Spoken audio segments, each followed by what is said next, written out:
Good evening, everyone. Hope you're all doing well.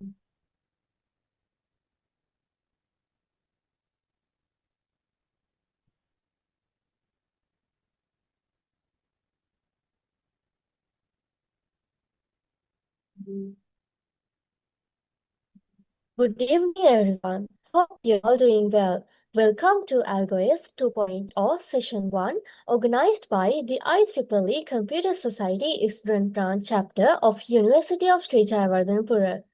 This initiative is conducted together with CENSOC, the Computer Engineering Society, SAT, the Student Association of Information Technology, ICTS, the Information and Communication Technology Society, CSA, Computer Science Association, and ICTSA, Information and Communication Technology Student Association. Today, we are kicking off a structured journey focused on problem solving and competitive programming. Algo Ace 2.0 is all about improving how you approach problems, not just coding, but how you think, break things down, and actually solve them.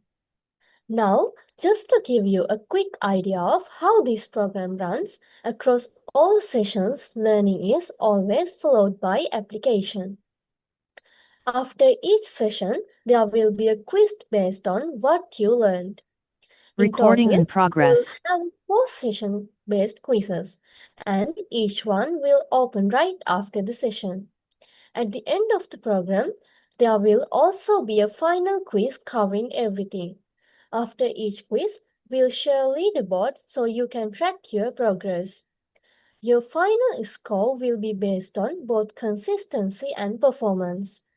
So 60% comes from the 4 session quizzes and 40% comes from the final quiz. And based on your performance, you will be earning shareable digital badges. That includes Apex Performer for the top overall rank, Distinction Performer for the top performers, and Consistency Performer for those who stay active throughout all sessions and quizzes. Alright, moving on to today's session, it's my pleasure to introduce our speaker, Mr. Prasad Srimal. He is a lead software engineer at Brand Finance with over 10 years of industry experience. He has worked on building real-world problems and brings a strong expertise in problem-solving, system design, and software development. We are really glad to have him with us today. So, without taking more time, I'll hand it over to him. Feel free to drop your questions in the chat. We'll take them at the end. So, over to you, sir.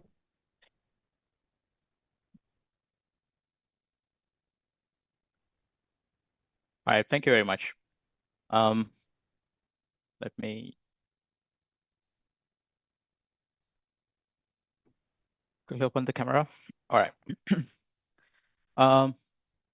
Right, I will directly jump into the session without taking too much time. As introduced, I'm Prasad Srimal, currently serving as the lead engineer of a company called Brand Finance, and most of the time in my usual working schedule, I do a lot of problem solving and coding, and pretty much giving instructions of how to do those things to other junior members and the team members. So I think that's very important. Like whenever you get a problem, before jumping right into the real work, you have to understand the problem, and you need to go through, through the whole scenario to get the idea about what is input and what is the output. And whenever you have been asked to deliver anything in between the input and output, or starting point and the ending point, you should be able to give answers, because you are the one who are going to resolve the problem. Resolve the problem. We're going to find answers for this problem, right? So I broke this session into a couple of parts, starting with how to read the problem. I'm going through just my notes. First of all, I didn't prepare for any kind of presentation and any presenting any notes. So you may go ahead with your own notes. So I suggest you to take notes whenever you need it, because whenever you need them, because most of them will be helpful for your next steps. And I mean, uh, starting with the quizzes, and even after that, those will be useful, I think. So you may go ahead with your own notes. And at any point, it will be, I mean, anyone can raise questions, like mentioning on the chat, not opening the microphone. So please turn off microphone, everyone, because if multiple people starting asking questions, it will be very chaos, right? So please turn off microphone. And whenever you need to ask any question, please add them to the chat. Time to time, I will check the chat and will reply um, while giving my sessions. Right. So as I mentioned, I broke it down to multiple points, starting with how to read the problem and building the solution using an algorithm. That's very important. I will start giving what the algorithm is, and then how you can simply design and architect algorithms before going to the real coding work. And then you have to, there are two main measurements called the complexity and the space or memory.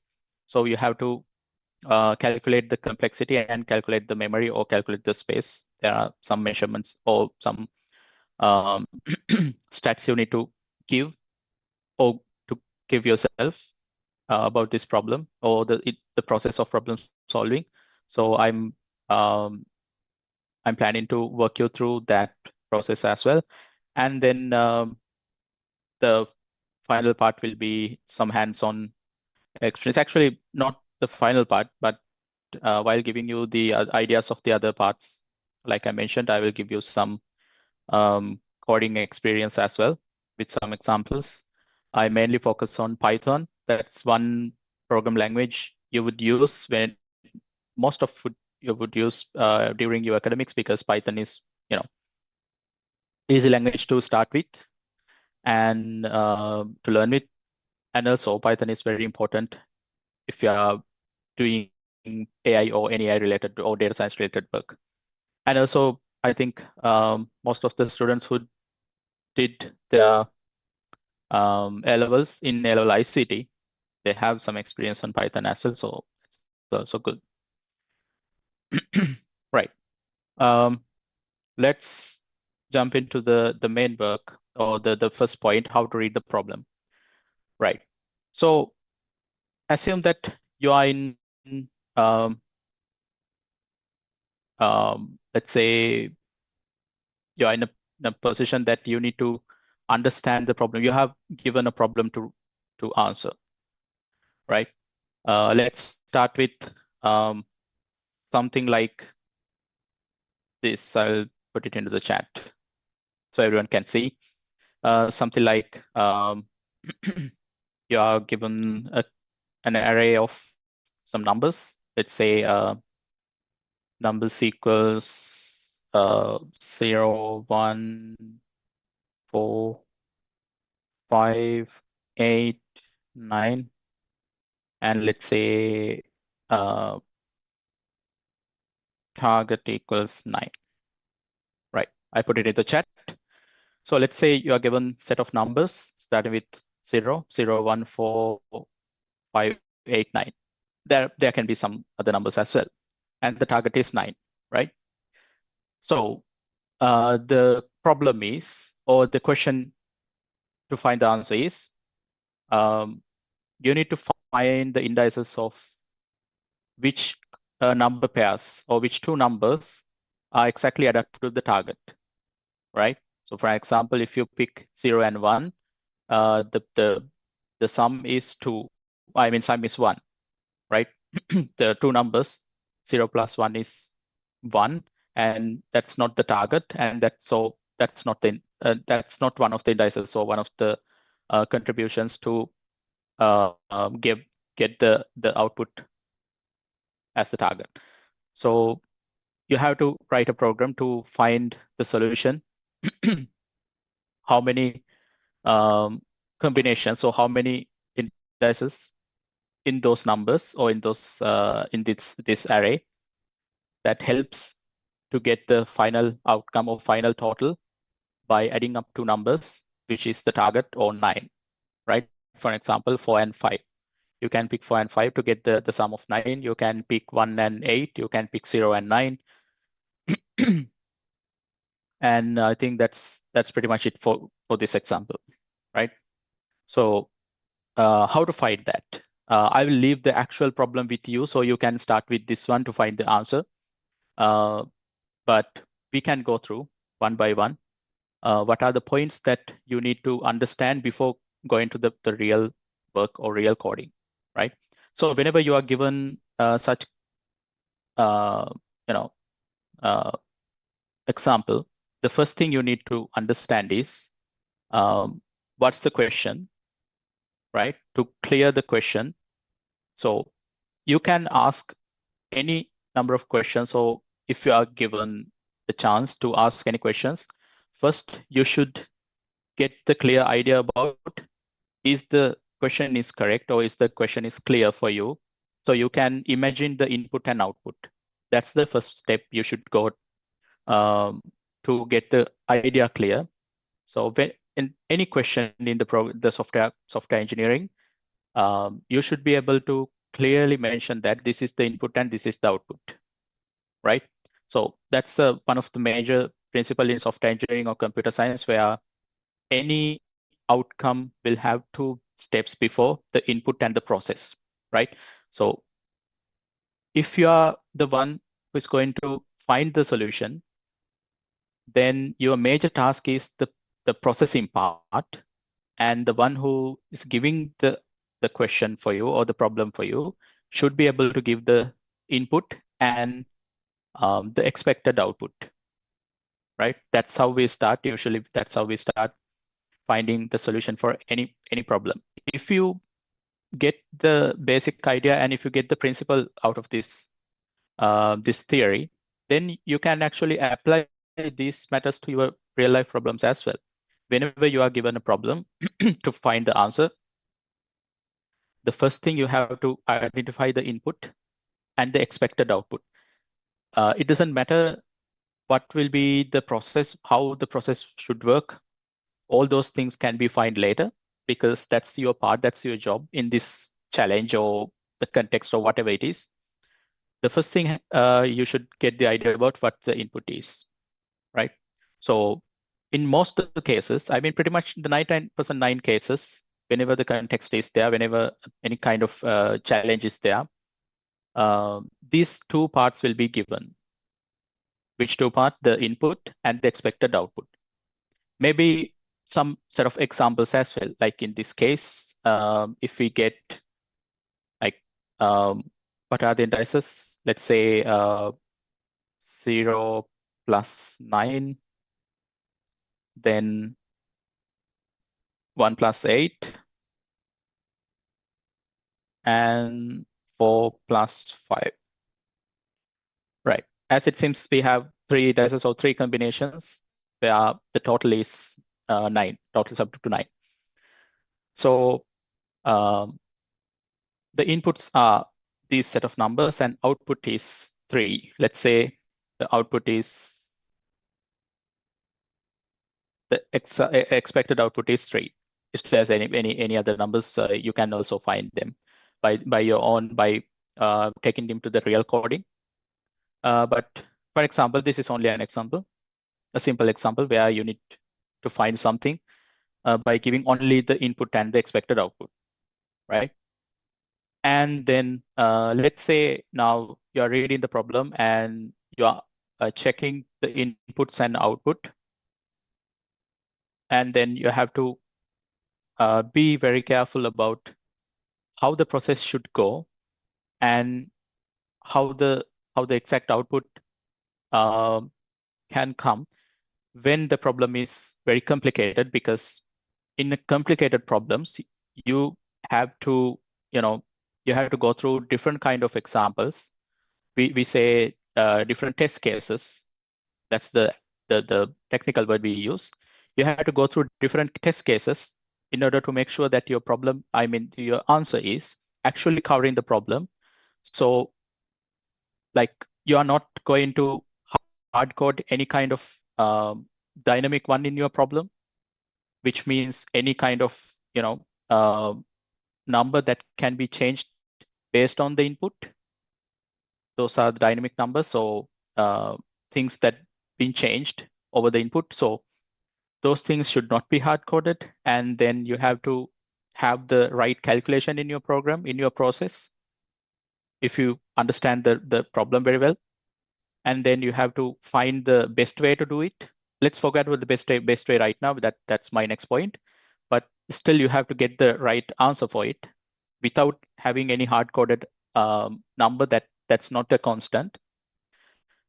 By doing all that, you have to be ensure that your program is very good by performing number of test cases, right? So whenever the challenge is given to you, it will be mostly only with one example. Like in this example I have given to you, you have these set of numbers and the target is 9.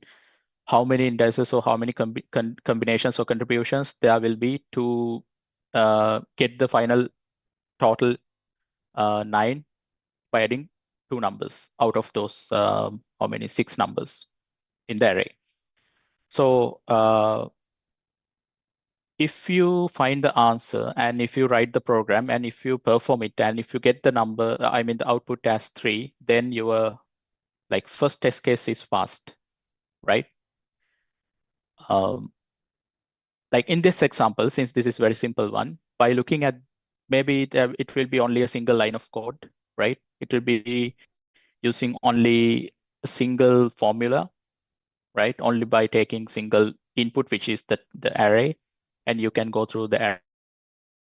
And I will give some inputs of how to use this one using or how to code this one using, you know, by different calculations. But when you perform this one in a code and you when you get the final output as a 3, you pass only one test case. Then in a different challenge where so many inputs are there and the expected outcome is a kind of not a simple one. Let's say it's the expected outcome is set of numbers, so an array or an object. In Python, we say a dictionary. If that's the case, one test case will not be enough to pass because a bad code would also pass some test cases, right? So in like software or websites like HackerRank and TestGorilla, they will try your code in like hundreds of test cases to ensure that your formula or your process or your function is actually resolving the core problem, right? Otherwise, if let's say a problem seems like to be a simple one, so you find a simple answer and then run run all the test cases, it will only resolve the first or the given scenario, given example. But if you get it into multiple examples where giving multiple numbers or different numbers, let's say you write a problem or you write a program for this problem, this exact one I have given, to find how many combinations there are to give to find the actual target. Let's say as the next example, I will give you an array with negative numbers, right? The next time I will give you an array of numbers with decimal places or fractions. Then if you run all those examples or all those test cases with your initial program or your initial solution, then some of those, examples or some of your code might fail to find the answer for the other ones, right? So that's the main part you should get into the problem, because whenever you find a answer to a given problem, you have to go to the core of the problem, because most of the problems, like more than 50%, like 60% of problems seems to be very straightforward and simple when you're starting reading it. But in most of the cases, it's not the one. Most of the times whenever you have a challenge, you get the actual core problem when you get the input and the expected out cleared, right? That's the point where you get the actual problem. And then only then you can start giving answers, right? Right. So finding the input and the expected output, get them cleared very well is the very first point, and the place where you need to place yourself um, to find to go to the next places, right? Okay. Let's say now you are clear with the input and the expected output. Now you have the 100% idea about which input will give which output, right?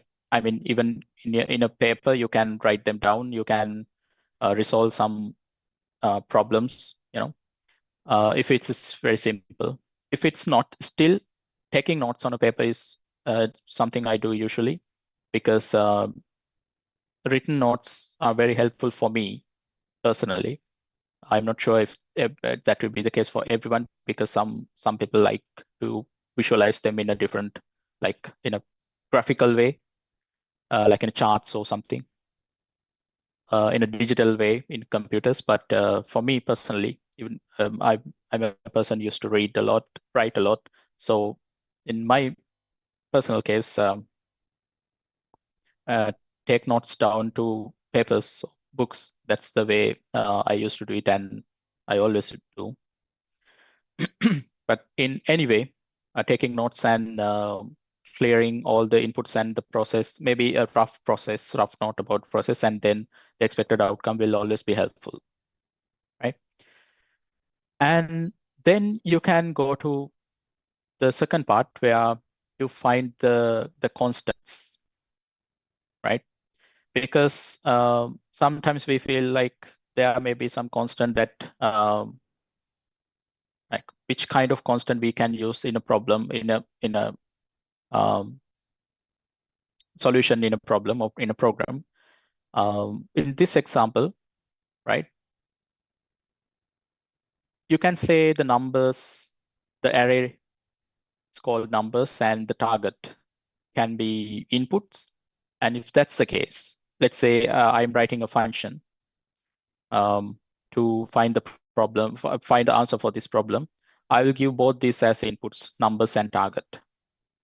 Then I don't see any constant in this program, because I don't have any number that I can hard code in this program where the same number will be used in any test case or any scenario, right? That's kind of constant. In programming, that's what we call constants. In any given scenario, with all the permutations in your program, that the same number will be used and the answer will be correct. That's kind of constant we need in a program. And in this program, if I give both numbers and targets as inputs, there are no any constants in this scenario, right? If you say, okay, I'm going to give only one input, which is the set of numbers, right? And then the target will be a constant in this scenario, because I always need 9 as the target. So any number that I have in this program as inputs, the target will be 9 all the time. If that's the case, target can be at a constant, right? So such a way that you can find the constant in any program, any given program. That's the second point you need to understand, and you need to write down what are the constant in your program, right?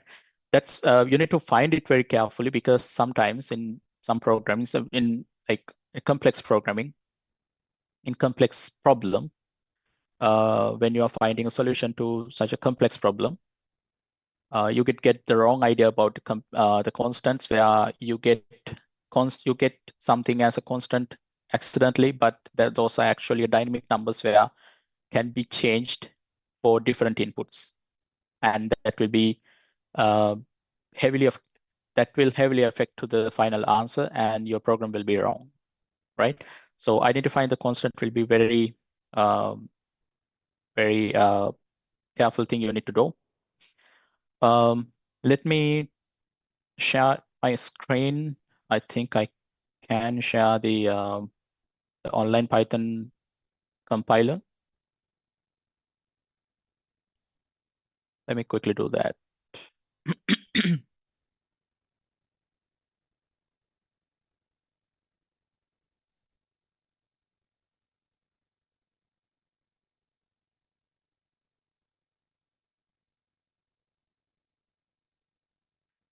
Okay, I think the monitor is not working.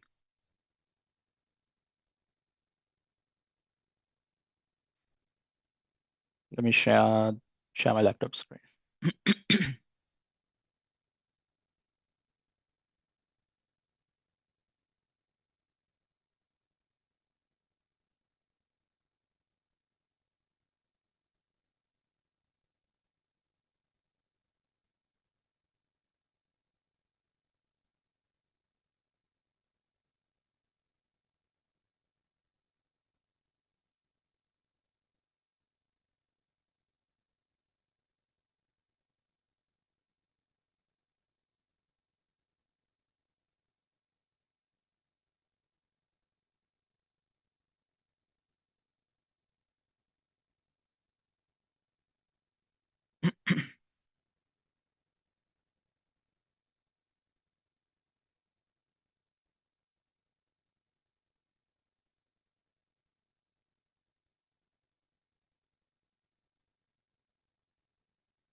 All right. So let's say we create a function for this. I created a pre-function. I won't copy paste it right away. I will work you through step by step. Let's say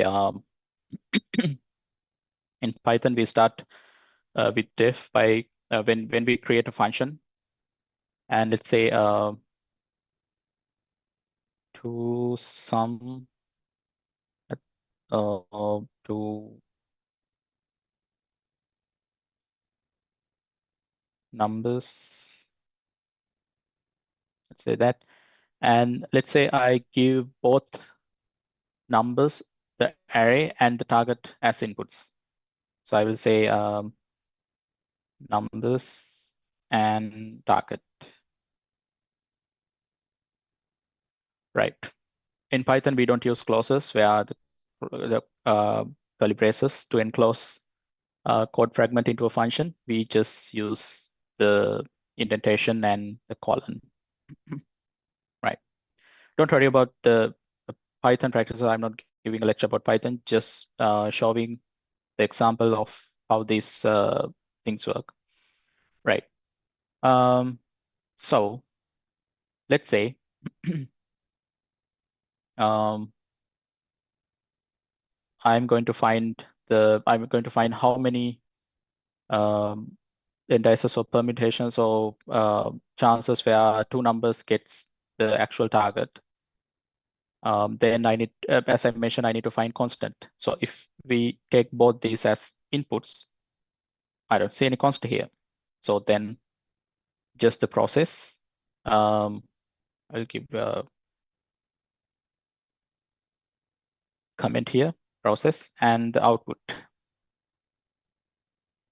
That's about it, right? So before that, we have constants. But in my case, constants are not available anymore. Then just the process and output, right? All right. And what's next? Let me take the screen to the other monitor quickly.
I think this size is good. Does it?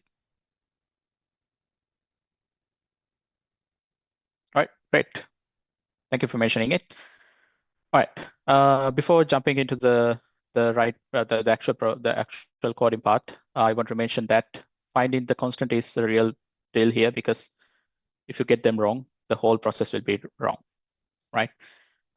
So I will do that. I will do this example with the constant and without constant. I will do that both, so you can get the idea about both sides. All right. Okay. And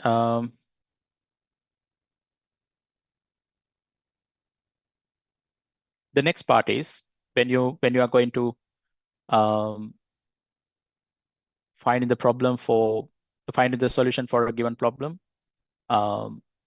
After finding the constants, then you need to build your solution one by one according to an algorithm.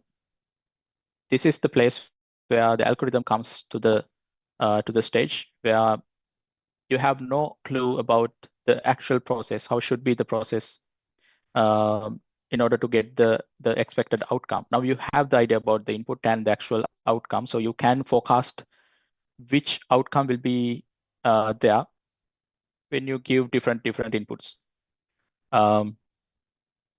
And then to make that happen, you need to follow an algorithm to to get the actual code. So algorithm is actually the sequence or the number of steps and the set of steps you need to follow to find the solution to a problem, right? That's how we define an algorithm. And you can do the algorithm in a structured way or unstructured way. If that's an unstructured way, you can pretty much write down how you can find the solution, what steps you are going to follow to find the solution to get the actual expected outcome in your own sentence, right? In your own words. That's the unstructured way. If that helps, you can follow that one. In the structured way, we usually use like 3 to 5 different kind of designs for algorithms. The main one is the flowchart, right? Since you are, of your software related academics and academic students, and you might have followed LLICT for the levels as well. I don't know if you have, but I'm pretty sure that all of you have met with algorithms, especially with flowcharts and we call pseudocodes when you turn that flowchart into words, right? And then you can turn the pseudocode into program, the real life coding.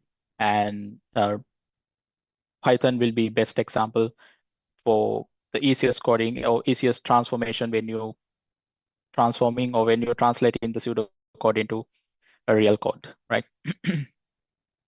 Because when you read a simple Python program, it feels like you are reading a pseudocode because uh, there are so many similarities, right? So the next steps is you need to build the algorithm. There are so many tools that helps to create or build the algorithm. I'm not talking about AI. AI is a whole different part. Even though I haven't added a big time portion to describe the AI, I will still give you a couple of techniques and a couple of tweaks about how to use AI and how to get the help out of all those AIs to your effective coding. But before that, we need to understand the core part here and major principles. So one of the principles you need to build the algorithm is following the flowchart. So you can start the flowchart by giving the inputs to your program, right? Then you can just mention the pi square. I'm not prepared for any drawing material, so um, this is also you can take your notes. Probably, I think I can share the whiteboard. Let me. try whiteboard sharing if that's available.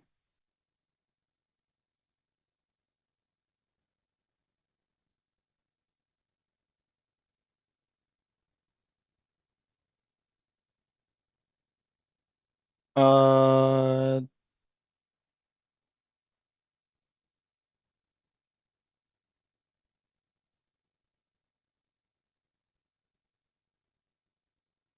there we go. I think I'm sharing the whiteboard.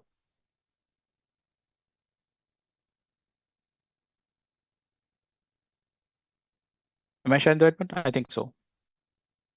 Let me know if you can see it in the chat, please. All right, cool. So whenever you are resolving or you are giving a solution, visualization plays a big role in problem solving because visual elements have the best access to your memory and have the best place in your memory than textual things, because we usually remember the visuals than the numbers and statics and text, right? That's a major the general theory we all know. So it's always better to draw them down, like the number of steps you are going to put in your problem. I mean, in your solution to the problem. So let's start with this part where you start drawing an oval, which is the start of the algorithm, and then you mention inputs in a angle square. So what are the inputs we have? The numbers, and I'm not very good at drawing using the touchpad, sorry. Numbers and the target, right? Arrows are always mandatory because you need to know where the flaws go. Then the process. Let's say let's keep this process like hidden now. Let's say just the process P. After the process, you get the output, which is also an angle square. Not zero, that's all. And then the stop. Why the start and stop matter? You should always know that where to start and where to stop, so you can focus in between those two circles or ovals, right? Now your full attention will be there in between two S ovals, right? That's the importance of the starting and ending points. And now again, the two square brackets, I mean, not square brackets, the angle squares, the input and output. That's the second main important part, as I mentioned. And then the process where you mark your constants and then go into the real formula or function or whatever the functionality you're going to write down as a solution, right? Here's a simple flowchart or algorithm that we usually draw before finding the actual solution, or if I go to the actual coding. And now the main problem is finding the solution here, which is the processing part, right? Okay, then when you are doing different kind of coding, in most of the cases in real life problems, with experience, we know which kind of problem this is and which kind of formula or which kind of basic principle we need to use to find the solution. That comes with the experience, but as academics or with someone who doesn't have that much experience in the industry, then the next set of theories come to the stage where you need to find the path, or where that path will get yourself into the right track to find the solution in the problem, which is finding the pattern, right? Finding the pattern or finding the actual formula to get to your actual solution. Let's say now you read these two numbers, not two numbers actually, set of numbers, and at one point or in each single calculation, you take only two numbers, right? You take only two numbers, and what you have to do, you need to add those two numbers, right? And check if the outcome or the total is the target. If that's true, like if actually the target is met with the addition of those selected two numbers, you need to have a counter that counts one if that's true. If not, the count stays still, right? Then you perform all the numbers, all the two numbers. We can say that we can actually get more ideas about the problem where the problem or the question might say you need to get all the consecutive numbers in that array, or if the person who gives this problem to you wants the problem to be more, complicated, then he or she can say that you need to get all the possible permutations of all the possible combinations of two numbers, right? Um, whatever the case, you need to perform that using loops or iterations, and then just add the count or increment the count where two numbers adds up to the target, and then after finding all the numbers, you can just return the output and stop the algorithm, right? For this example, that will be the exact case or the simplest way, right? So you can write it down here in this process. So if you think that you need multiple processes, you can write them down into multiple steps. But let's say I write that down, what I just said, in this single square, that will be our process, right? There's no rule that can say that you have to like write down all the theoretical matters, write down all the constant in this box. That's not the case. You can actually write, we in the best practice, we don't write paragraphs in these boxes, but you can say it in the short way where this is my process, because you have already split the inputs and outputs and the other parts of the algorithm already, so you don't have to be very specific about the processing steps and all the constants and everything in the flowchart, right? Because flowchart is something you need to visualize the answer, and whenever you are you feels like you are diverting from the real track to another side, this is the visualization part where you can get back to it and see if I'm going in the right path, because there is an actual path here, right? So if you are going that path, you should be able to find the outcome. Right. Um, so finding the pattern and understanding the program and identifying all those areas are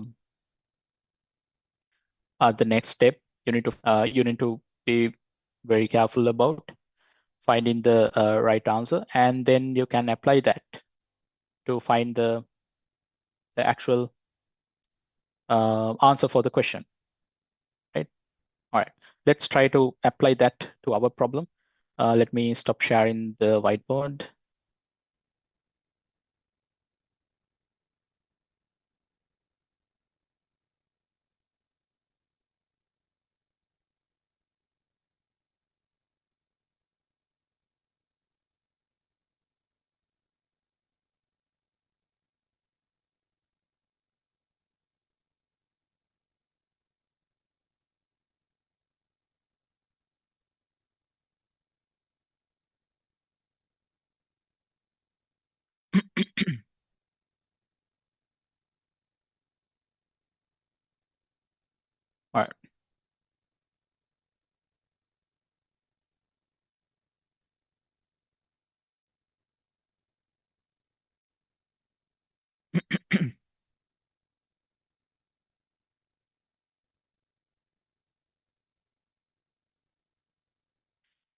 Where can I find the screens? I always get the whiteboard.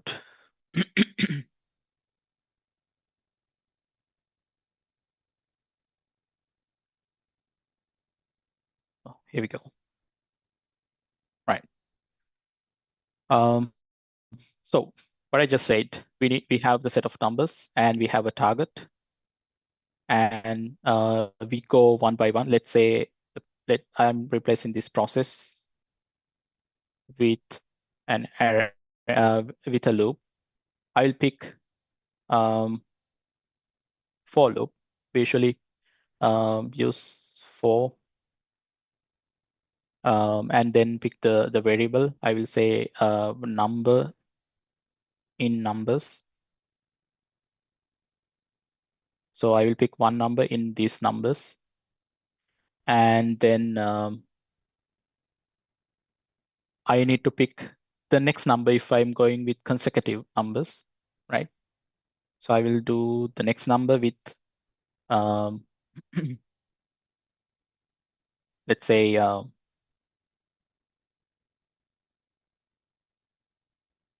next number, which is number plus the other one. So I have to mention which is the other one, which is not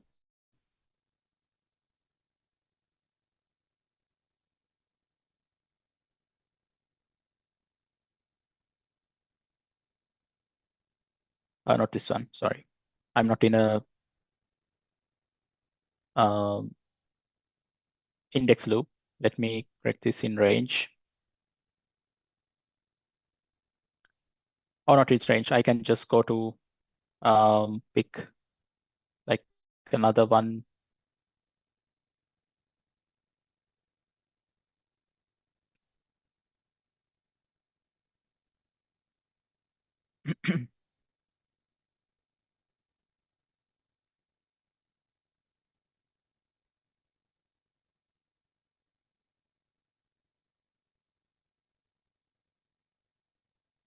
I can just say this one.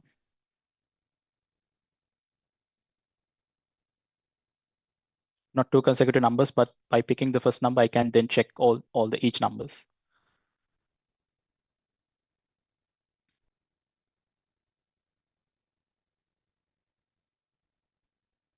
Right. Let me quickly get the questions with no constants, where I got the initial program with constants. Let me quickly correct it with no constants. So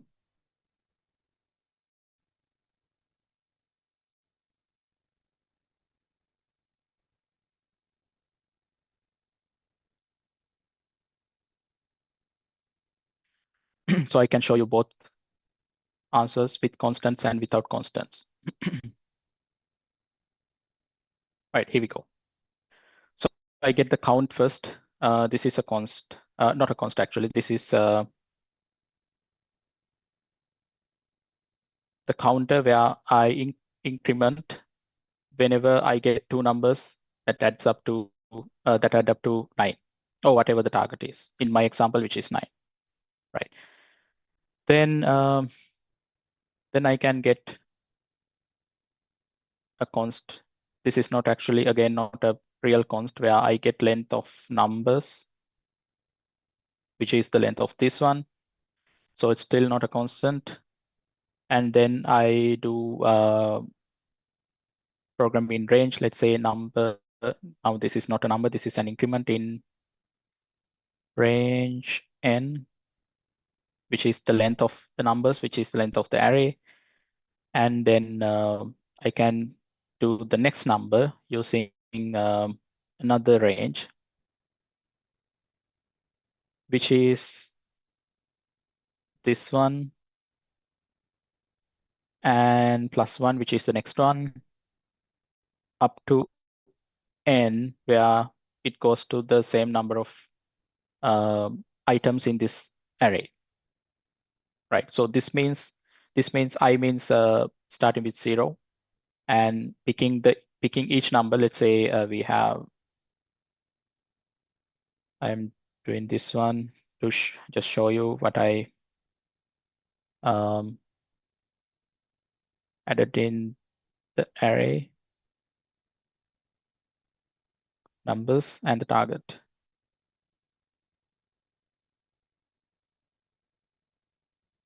All right. So these are the numbers I'm talking about, which is this one. And this is the target I'm talking about, which is this one, right? So len numbers means n gets how many numbers are there? How many numbers? 6 numbers. So n is 6 now. Count is 0. And I'm looping here. This performs picking each item of this array. And this performs by each I number, starting with this one. This performs I plus 1, which is the next one. That's the idea. And then you can say if numbers,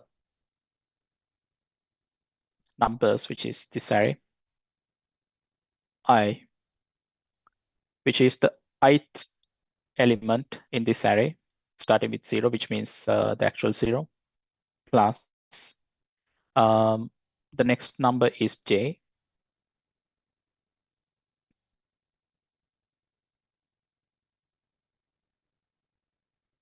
equals to the target. Why we put 2 equals? Again, the principle of software engineering. This is a comparison operator where we check if something is equal, right? We are not assigning number to a variable. That's where we use single equal to check if that's equals. We use double equals. That's the case. Then we increment the count. We can say that in 2 ways: count equals count plus 1, or we can just say we can hide this part by putting equals here. Count plus equal 1, which is an increment. Okay. Then after all the for loops, we can, then the output part actually, which is this part. Then we can replace this part with a return. What is the return? The count. All right. Now if I run this program by printing this one, let's take these out to make these actual variables. All right, I can say that this is the 2 numbers is the function name, and I have to provide 2 arguments. First one is numbers, which is this one, target 9. And if I run it, what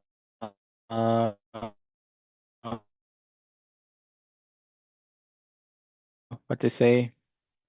Oh, if I run it, I get 3, right? And let's say I add some more numbers to this one. Let's say what other numbers that can add up to 9? Let's say I have 3 here and 6.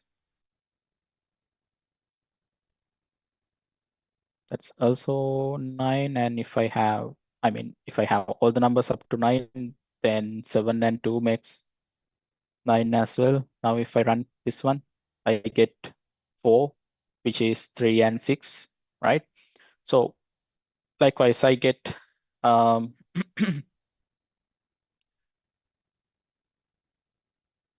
I get this, right? So this is one example that I use without constants, right? Because this is not a constant, this 0 gets updated or incremented here over the program. In between the program. This is also not a constant where the numbers or the length is going to be changed because previously it was 6, now it's 8, right? How many numbers are there? So we don't have constants. If you need a constant, actually, you can bring this target into the program to here, and you can leave only one input where the set of numbers that you're going to put, like this one. Now we have constant where the target, now we need to put it at the top of the program where constants are constants are kept at the top of the program because those are never going to be changed over the program, right? So in this case, I can still run it. Now I don't have to give this target input. That's not required anymore. I still get 4. And now you can't, now always the target will be 9. That's the only change I have done by introducing the constant to the program, right? Otherwise, to move to missing numbers 2 and 7, and then you will have all the two numbers add up to 9, right? Okay. This is a simple example that you need to find the way to go in the right track to find the solution into problem where you clearly get the input and you know the output, which should be add up to this target, and then you need to define the program by going through the visualization scenario that I designed before on the whiteboard, and then you need to translate that design into the actual programming.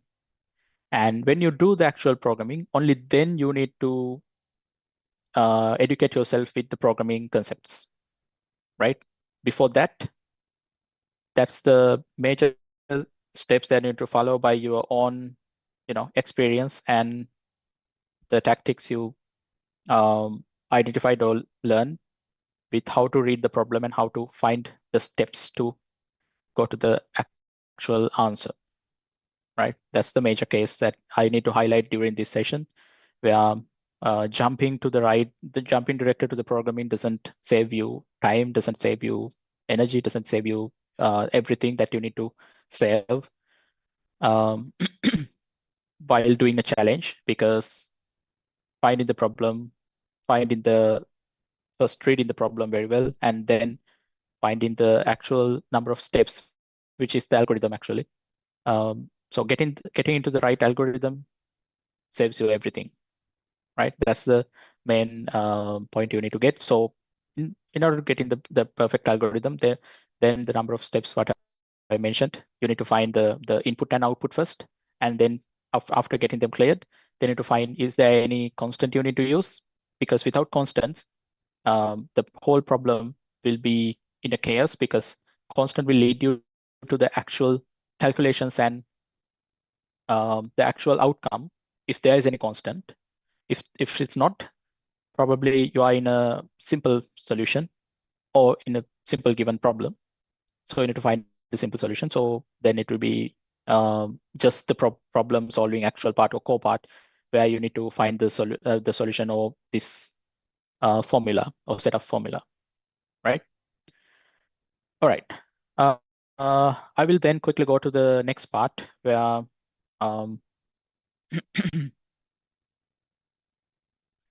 the measurements we need to take out of this algorithm, because those measurements will be the key points that you will be needed to get the maximum score for your problem solution, right?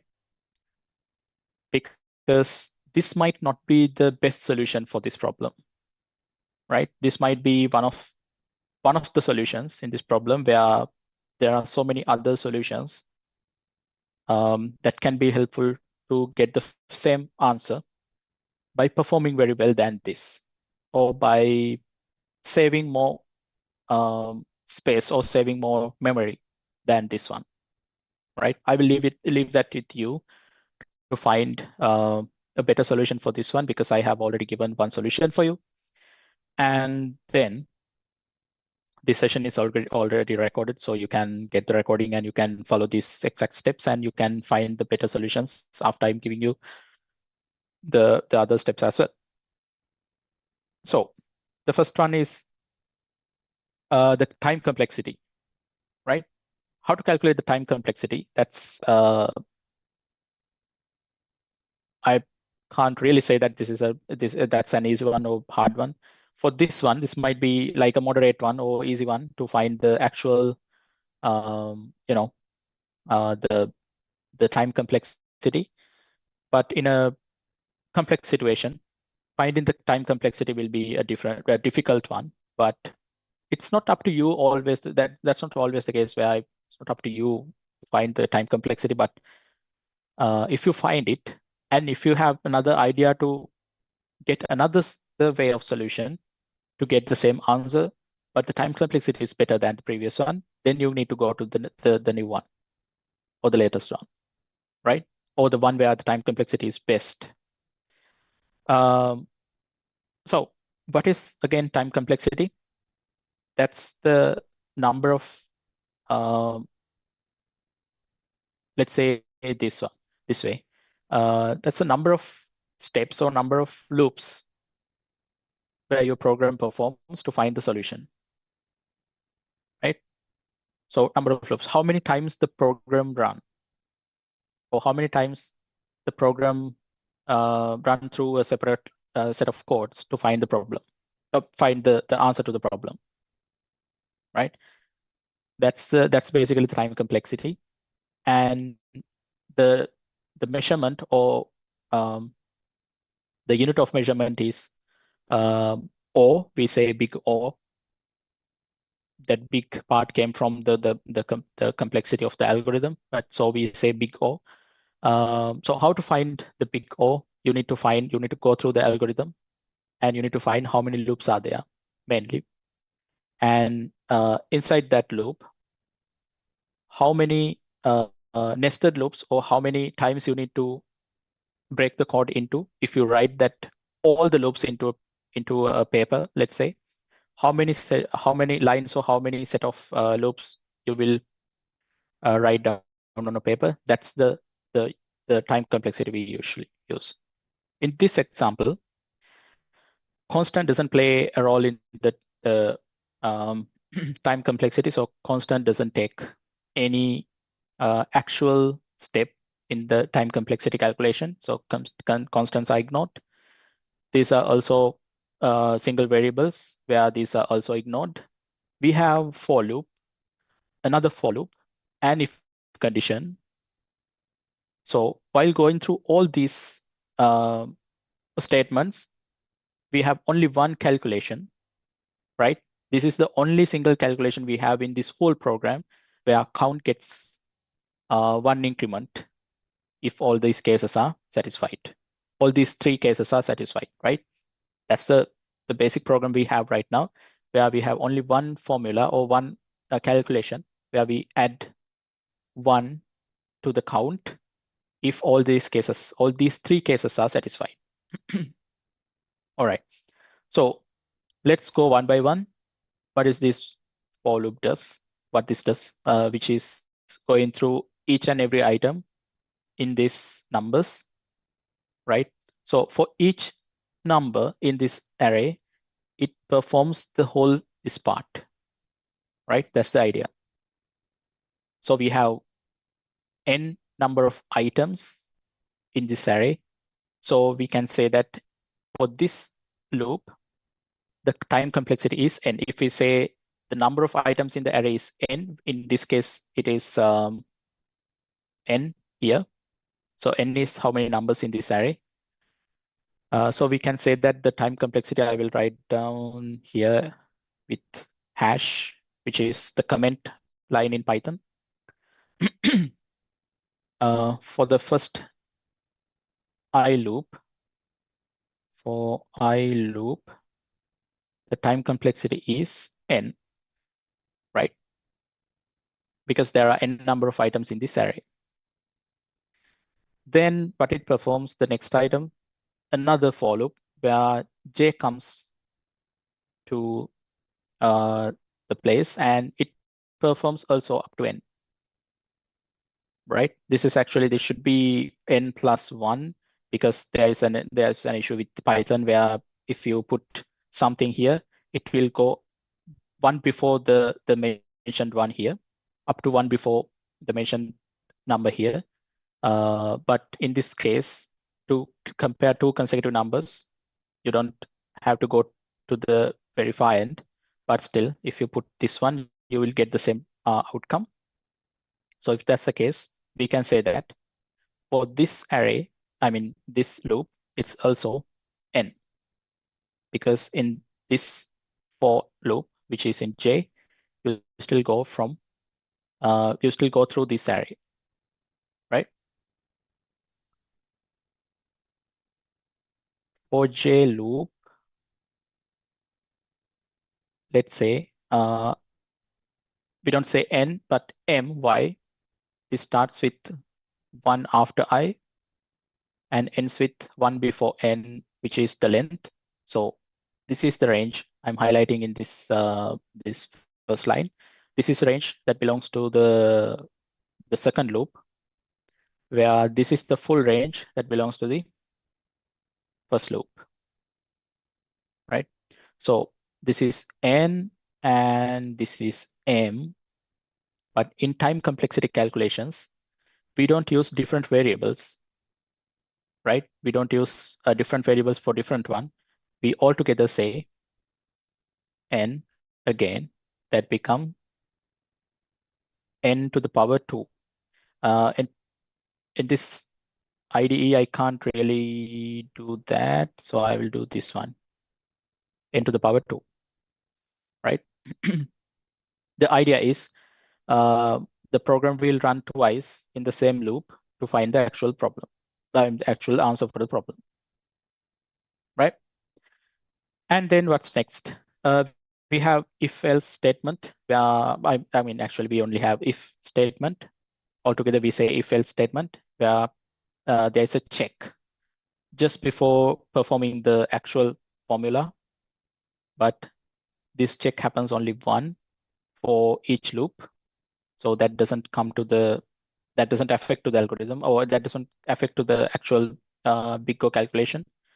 And that's it. I think how many numbers to perform still remains this times to this time, right? Not twice, this time to this time, right?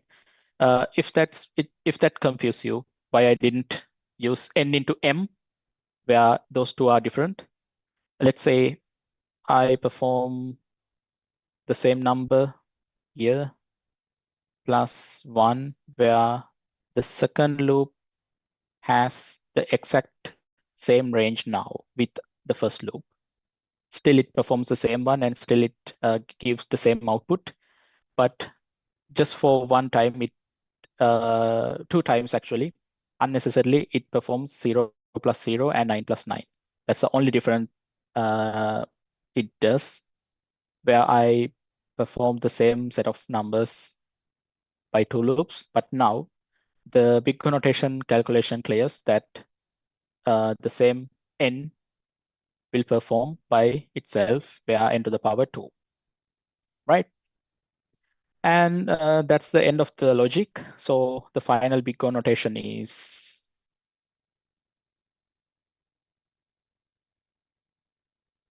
n to the power 2, right? Let's say if we are calculating the big notation for just this part, or any program that having only single loop, then it will be n, right? If no loops, then big connotation is 1, right? Like if there are 3 or 4 loops, nested loops, then it will be like n to the power 4 or n to the power 6. I don't know, up to how many levels that those for loops are being nested. And let's say you are reducing the numbers, however, during the program, right? That makes a difference, because if you are reducing how many numbers to find or how many numbers to calculate in this original array, or let's say in a way that this performs to reduce the number of items in the original array, then even though you are going from 0 to how many numbers how many numbers in here, that doesn't matter, because if you are reducing the numbers, let's say by half, right? In every time you make this array, or you cut this array by half, then your time complexity goes to I think log n. If I'm correct, let me check it. I think so. Log n, or yeah, log n.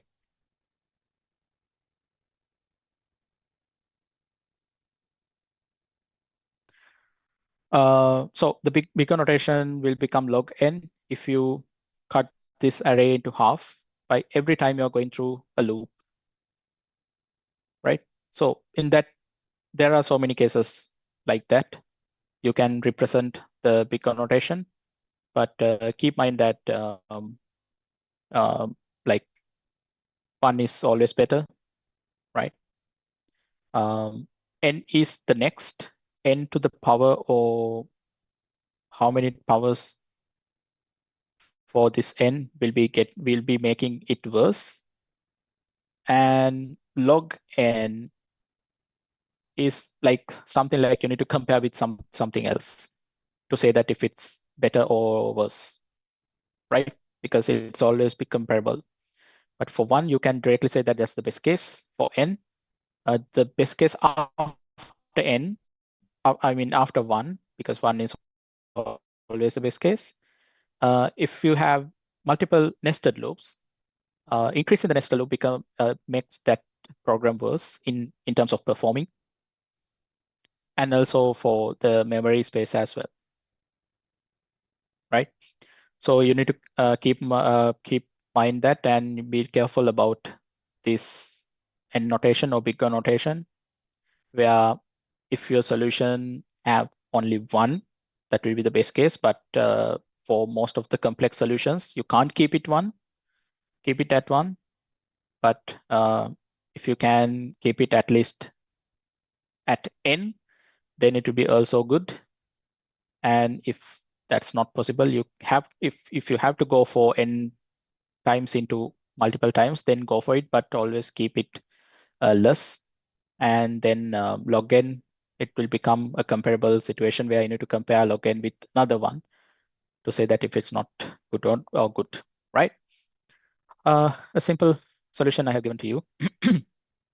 And then also I need to mention that there is another measurement where we say space complexity, which is also learning with the time complexity, where how much space or how much memory you need to use to run this or perform this algorithm in the RAM in your computer. Because since we are in the digital transformation era where AI it's a lot, and we have so many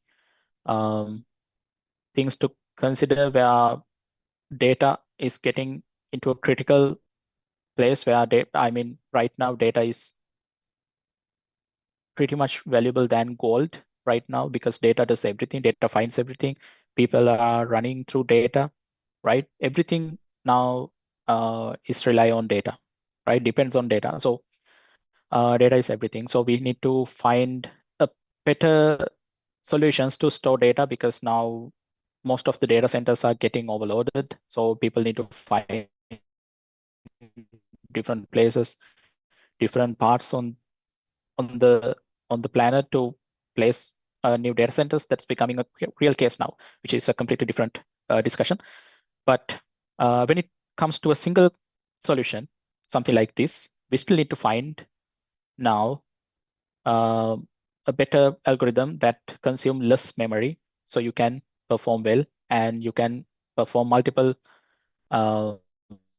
solutions at a time. The calculations is pretty much the same. where if you have only single loop, then you don't have to, you know, you don't have to consume multiple parts of the memory. You just keep n where how many numbers you need here. Here it's 10. So you need only 10 space where n is 10. If it's 20, it's 20. Otherwise, you will get the same logic here where you need to consume more memory, right? So you need to find that when you are going to build a solution. Before ending the session, I will give you about how we do this in the real world scenarios in our industry, in our most of the uh, industrial level projects, and what are the other things, other bit of things that we consider while performing these algorithms and everything. Let me stop sharing the screen. Right. In most of the cases, I would say pretty much 100%, when we are doing development in our code, it doesn't matter if it's a bug fixing or it doesn't adding or introducing a new feature to the code or to the software, or maybe making an improvement to the existing function. It doesn't matter what the change is. We have to do it in the most efficient way, and we have to do it in the most like least memory consuming way, right? And also we have to consider about the security.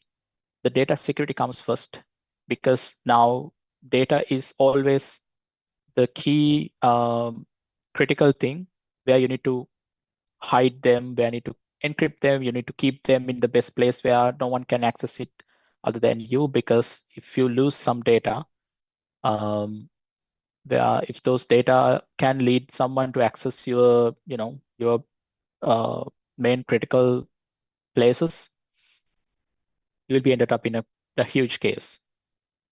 Uh, if you're not getting the actual idea or actual image while I'm saying this, I will give you a simple example so you can get the right idea what I'm saying about. Let's say you get the access to one of the biggest YouTubers account, right? That's data, right? The username, the password, and if they have multiple, you know, multiple access factors, or two-factor authentications, still there are data you can pass through that. And what if those data are leaked to some other party, so they can get the access to that YouTube accounts and Instagram accounts and everything, and they can do a big damage, not only for that person. If that person is the biggest one in those social media, uh, whoever depending on those sites will be affected heavily or severely, right? So data is pretty much everything now. So we have to consider about data protection. That's why I keep saying that in my other sessions, the cybersecurity will become a huge, um, let's say, a huge job position in the future in the software field, because AI gets bigger than since ever. You need more ways to protect your data from AI, especially. So people will need so much ways to find how to protect them. So cybersecurity will become a huge place where people will get into it with new job roles. But that's not the case right now. That's a future prediction. But in usual software engineering developments, not even in a usual software engineering developments, even in a specific case, specific scenarios where we have to do some exceptions, we always have to perform very well. So the big connotation will, I mean, we don't calculate the big connotation in all the cases where we do all those implementations in our real world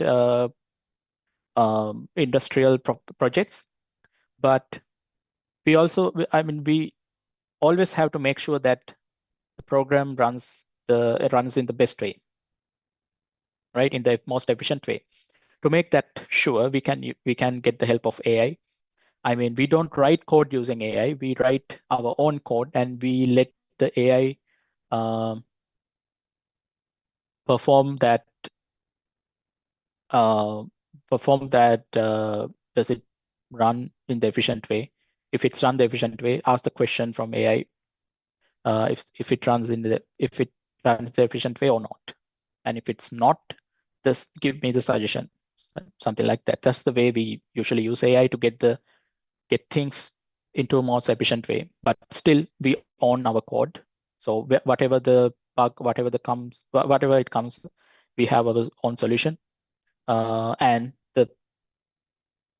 the main benefit what we get using in that way, let's say uh, after tomorrow, all the AIs will be vanished from this world, right? Let's imagine a world where ChatGPT, Claude, all the AIs will be vanished. All the AIs are gone. So you can think about what kind of areas can be collapsed with that. But we are performing our own way where we write our own code without using AI, but we only take AI to get them into the next level where it performs better. So even even in a world without all the AIs, we can still do our work, right? I mean, that's how we used to do that in a couple of years ago, right? So we should be able to do that in the next years as well, like we did it in past years. But we have to compete with others who use AI. So we do that with making them um, in a better perform way, and also keep the data security. And we also use AI to make the code efficient. So very least amount of memory will be used in the RAM and in the code base as well. So we won't be get affected by a huge outage of memories and all those things in servers, right? So we have to consider all those things while doing this program, software coding and everything, right? Um, I think that's what we do in most cases, and that's the major challenge we have. So finding the solution to a problem is now becoming, very easy because of the AI and domain knowledge of the program and your experience. If you have big experience in your project or in your company, if you have good domain knowledge and good mathematical and analytic knowledge, not even mathematical but analytical and logical knowledge, if you have that, I mean that's a practice and discipline you have to practice in your head, where the logics and all the analytical things you can get them quickly. If you can get them quickly, that's a good practice for you and good the practice in you, so you can apply those things while finding a solution to a problem where the problem is like problem can have different solutions, but you have to identify the right way. So over the experience over the years and having all these available resources, finding the solution to problem is now getting easier than before. But uh, the in the most efficient way and is the most the best way, where the least memory is consumed and the security. Um, to perform it in the best way where security doesn't affect. So doing those things are still a challenge, and that's the places, right? Those are the places where you have to spend more time on during a code challenge, where you have to spend most of the time, and that's the places you need to consider save time, right? Finding the solution is actually a simple one. Doing those things is now harder, and that's the places where you could lose time and you could lose your score, right? So but still you have to do the solution first, and then um, uh, gradually you have to reach the other places. And any team or any individual person who can get up to the final level where the final outcome is the actual expected outcome, and also reaching or passing through all those stages where it performs very well. It uses least memory, and in this kind of level, I think in a hackathon level or code competition level, the data protection and security will not be playing a major role. I don't think that's the case for most of the hackathons and all those, unless those hackathons are very specific about data security. So you can do many things as you want to make your code efficient and consuming least memory. So those are the two major things you need to consider. And if you do them very well, you can do it in very quick time. So you can win the context, but context doesn't stop you from doing that in the real world scenario. So you have to, once you complete the context and the code challenge, you have to bring that practice. You have to practice that very well, and you need to bring that practice to your actual project knowledge when you get into the real world industry. Right. I think that's pretty much it from my side. Let's see if there are any questions.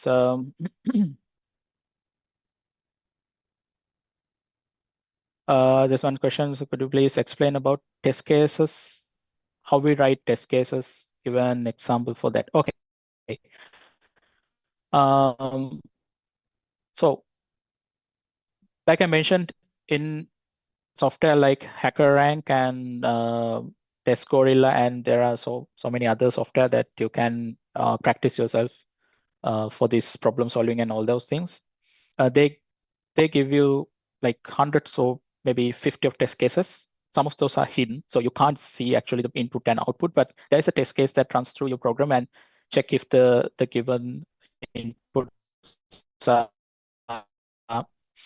processing in a way that it reached the expected outcome. While you are doing your own case of inputs that you might not thinking about, you might be not be thinking about in a normal way. For an example, like in the previous challenge I gave you, right? We had numbers, we had all the positive numbers from 1 to 9, right? And the target was 9. That's one simple test case, right? So putting the same set of numbers, or putting the same, not same, but putting only the positive numbers to a different target won't do that much for your program in order to test them very well, right? So another good test case will be putting some negative numbers in between those numbers, those positive numbers. Another good test case will be putting some fractions or some numbers with decimal places among those numbers. Or you can turn all of them into negative numbers, or turn all of them into numbers with decimal places. Those will be good different test cases. And maybe the target, you can define the target as a negative number, right? You can define the target as a fraction or numbers with decimal places, or maybe so you can put it 0, right? But this is only considering the addition. 0 doesn't do much difference to the program. But if it's something with division, then 0 will be adding so much chaos to the program if the program is written in a bad way, right? So those are the different test cases where you need to introduce to the program. Then only you can find that if the program still perform in the best way or not. In some test cases, the program could break, right? So only then you can design or redesign or recode your program, or fix few places where program can get the actual outcome, even the numbers are given in a negative number, so fractions.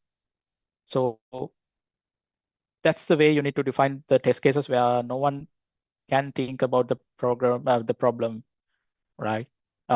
In different angle. So you need to look into the solution in a different angle, where that different angle becomes also a solution, right? If that's not the case, sometimes the even the algorithm seems like a solution or good solution, it might not be the case, right? When there's a funny story where you might have seen the Mr. Beast. I'm not Mr. Beast. I'm always watching his videos, so I always get the part when I say Mr. Not Mr. Beast, Mr. Bean, right? We all know Mr. Bean, and there's one episode where Mr. Bean travels to a hotel, and in his bedroom he sees a bed, right? And that vessel have like a spring mattress where it looks very comfy. And instead of sleeping on the mattress, what he does, he jumps onto the mattress and he dances on it. He does pretty much everything like a normal person doesn't do, right? So in software engineering, those are the test cases, right? So if you only do only the thing what you are supposed to do with something, that doesn't play a much test case role, because that's what usually people do. But in some edge cases where you have to step onto the bed, you have to jump onto the bed, I don't know what's the reason, but at any point if you have to do this, then the system, in that case the bed, had to be tested in that way to make sure that that's also being covered, right? So those are the test cases you need to think about, where but normal people are supposed not to do. That's usually the way. I hope you get the idea. If if you need more examples or any other ways to explain it, I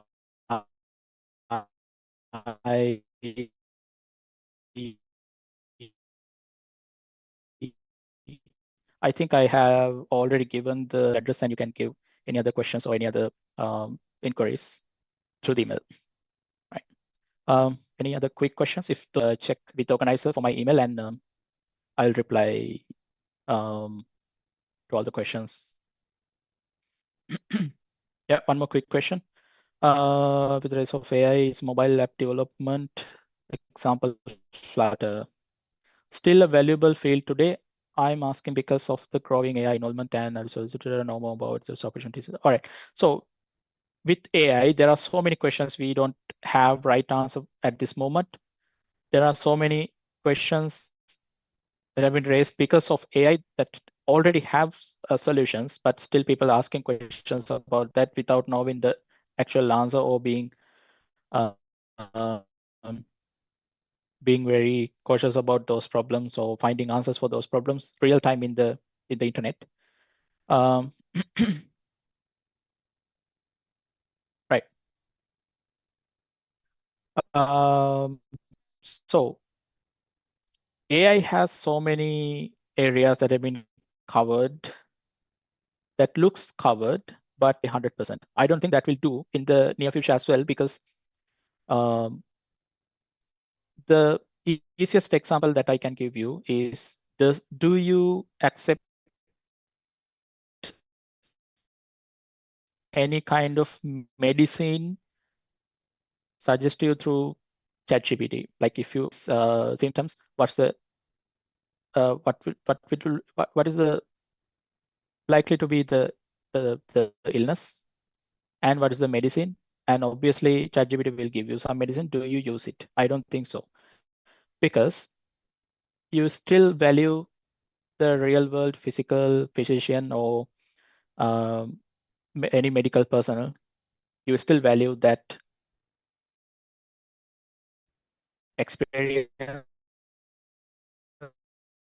and all those things. And also, if you consult a doctor instead of ChatGPT, there is someone who should be able to answer if there's anything goes wrong, right? So the accountability is there, where you don't find anything, something like that, any accountability. There are so many places that we can get knowledge, any study matter we are doing right now, but that's those are the boundaries in AI.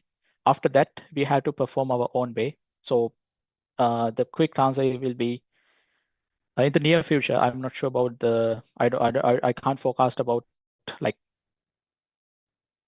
after 20 years, what will be the case, but before 20 years, before 15 years, let's say at least for next 5 years, AI won't do much about replacing our jobs, something like that. Still, programming, all the programming languages we are doing, including Flutter, as you asked in the question, will have the same value, and there will be the same set of, there will be the same number of job positions in the industry. But the problem is there are so many candidates that are competing to find those limited vacancies. That's a problem. I think I gave you the concern. Someone saying that my video lagged. Is that only for him, or is that the case for everyone? Did my video lagged, or did my voice cut off most of the parts? Anyone else?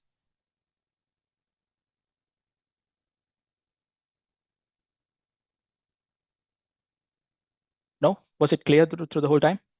Just to make sure that it's only for him or not, because this session is recorded. So if my video is from my side, if it went smoothly, the video recording will be very smooth. So anyone had any interruption or any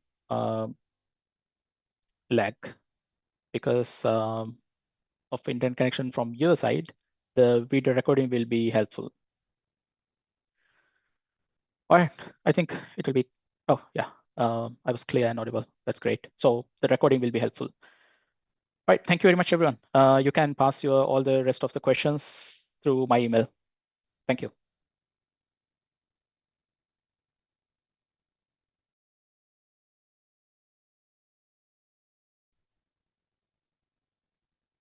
Okay, before we wrap up, just a quick note on attendance. We'll be sharing the attendance form in the chat now. Please make sure to use the same name across the Zoom and the attendance form and the quiz. This is important for tracking your performance and issuing digital credentials. If your Zoom name is different, kindly rename it now. Only submitted form will be counted for attendance. And before we move on, we would like to sincerely thank our speaker, Mr. Prasad Srimal, for taking the time to share his knowledge with us today. It was a very insightful session. As a small token of appreciation, we would like to present this in recognition of your contribution to Algo Ace 2.0. Now, coming to the session challenge, the quiz for this session will go live right after this. It will include 10 MCQs based on today's content, and it will be open for 1 hour only. Please make sure to use your registered name when attempting the quiz. To keep things fair, we'll be cross-checking quiz responses with the attendance details before final evaluation. Your performance will directly contribute to your overall ranking and badges.